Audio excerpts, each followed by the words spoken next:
Bagaimana anak-anak hebat yang Ibu cintai dan Ibu banggakan kabarnya hari ini?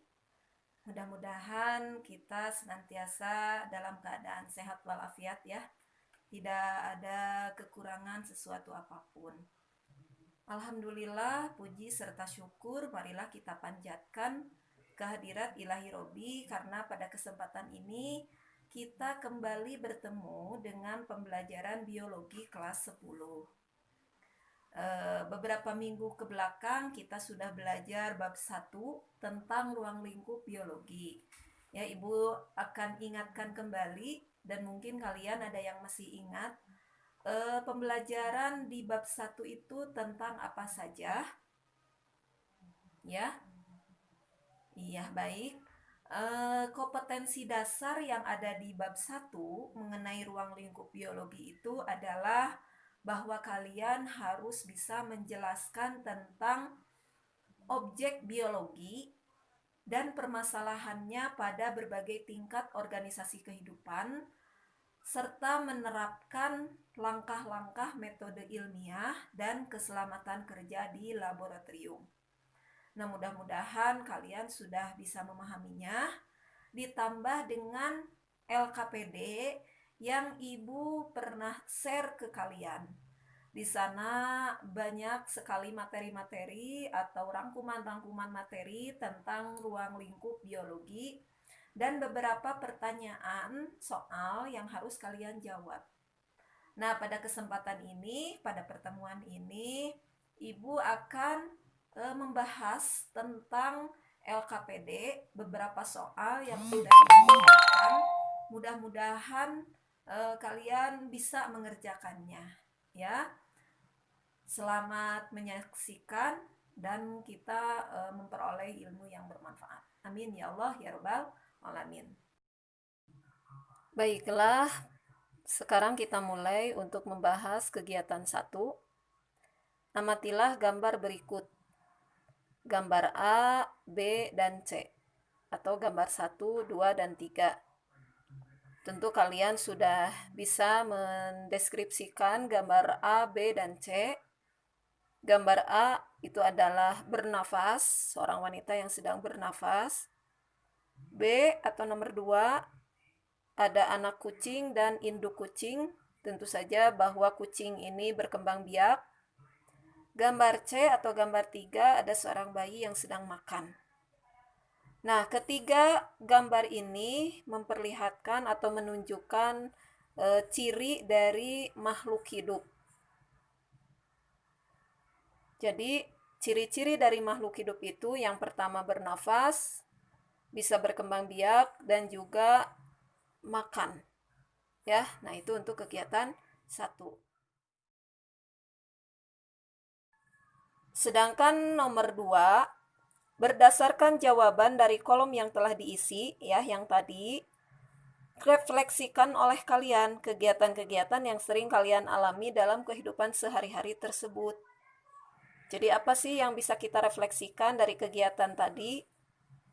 Yang pertama, di sini Ibu merefleksikan bahwa udara yang kita hirup itu gratis dan terkadang ini kurang kita sadari, padahal ini adalah nikmat dan anugerah yang telah Allah berikan kepada kita.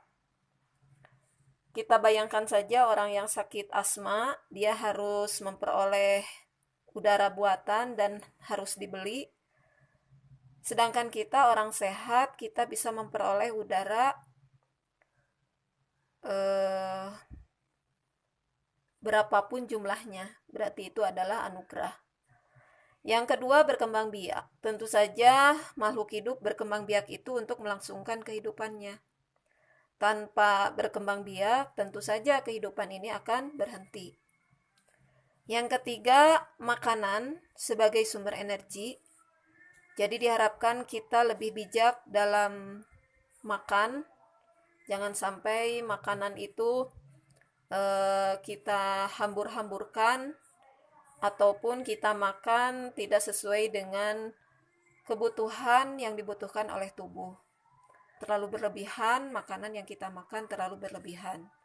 Karena itu bisa menimbulkan gangguan pada tubuh kita. Nah, itu untuk pembahasan nomor 2. Adalah kegiatan nomor 2. Di sini ada 3 wacana yang harus kalian pahami. Pertanyaannya adalah, dari wacana di atas, identifikasilah tingkatan organisasi kehidupan secara berurutan dengan menemukan contoh pada wacana di atas. Nah, mungkin kalian masih ingat tingkatan organisasi kehidupan yang dimulai dari molekul, sel, jaringan, organ, sistem organ, organisme, populasi, komunitas, bioma, dan biosfer.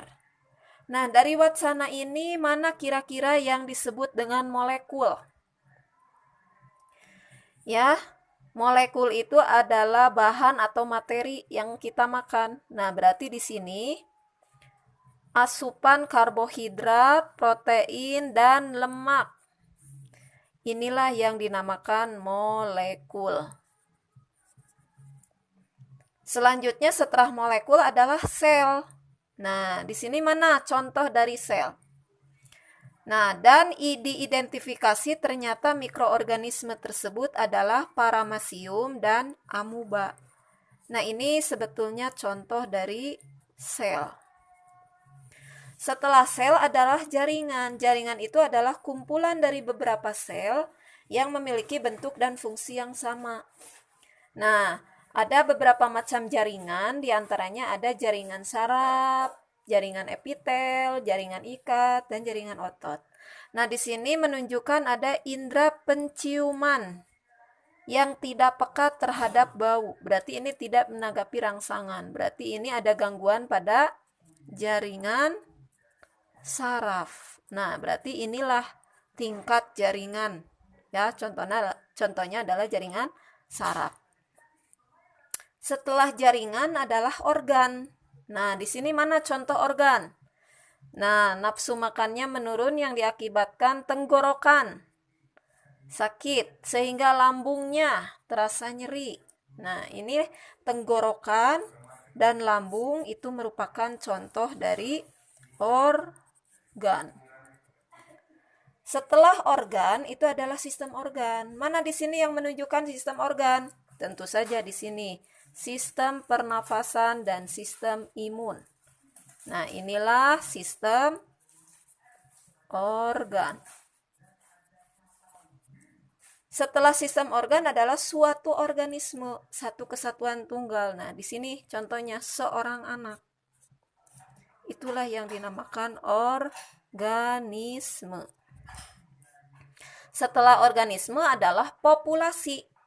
Kumpulan dari beberapa organisme atau beberapa individu sejenis. Nah, ini sama-sama sekelompok ikan lele. Nah, berjumlah 20 ekor. Ada juga beratus-ratus berudu. Nah, inilah yang dinamakan populasi. Nah, kumpulan populasi ini ada sekelompok ikan lele, ada beratus-ratus berudu. Ini hidup di sebuah kolam. Maka kolam inilah yang dinamakan komunitas. Nah, ya.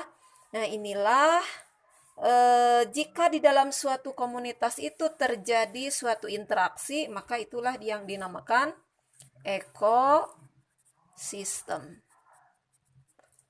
Nah, itulah tingkat organisasi kehidupan. Selanjutnya adalah nomor 3, buatlah uraian berbagai permasalahan yang timbul dari tiap organisasi kehidupan.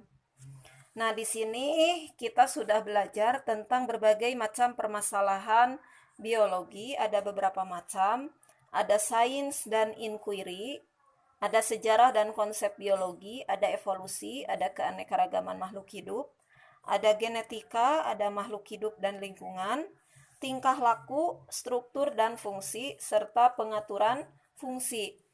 Nah, dari contoh-contoh yang ada di dalam wacana, kira-kira permasalahannya ini berkaitan dengan apa? Nah, ini misalnya berkaitan dengan lingkungan, ya, ada sebuah kolam. Ada juga berbagai macam keanekaragaman makhluk hidup. Di sana ada ikan lele, ada berudu, ya. Terus juga ada penemuan, ya, air tersebut diamati melalui mikroskop dan didapati terdapat mikroorganisme. Nah, inilah sains dan inquiry atau penemuan. Selanjutnya ada penyakit yang mengganggu sistem pernafasan. Nah, ini berkaitan dengan struktur dan fungsi. Jadi struktur dan fungsi di sini fungsi indera penciumannya berkurang, nafsu makannya menurun. Nah, ini berkaitan dengan struktur dan fungsi. Nah, itulah contoh-contoh permasalahan yang terdapat di dalam wacana 1, 2, ya, dan 3. Nah, selanjutnya adalah nomor 4. Perhatikan wacana 3, tentukan cabang biologi yang dapat kamu temukan pada wacana tersebut dan jelaskan definisinya. Nah, ini untuk nomor 4 ya. Ini di sini wacana yang ada di sini. Nah, Ibeng ingin mempelajari dan meneliti tentang bakteri. Bakteri itu dipelajari dalam cabang biologi yang dinamakan bakteriologi. Sedangkan jamur ini dipelajari dalam mikologi. Virus ini dipelajari dalam virologi. Nah, dan Mindo ingin meneliti mengenai lingkungan tempat tinggal. Nah, ini dinamakan ekologi. Tingkah laku dari burung kakatua. Nah, ini yang disebut dengan etiologi. Sedangkan Rosi senang mempelajari tumbuhan dan hewan. Tumbuhan itu botani dan hewan adalah zoologi. Nah, itulah cabang-cabang yang berkaitan dengan nomor 4. Cabang biologi, ya.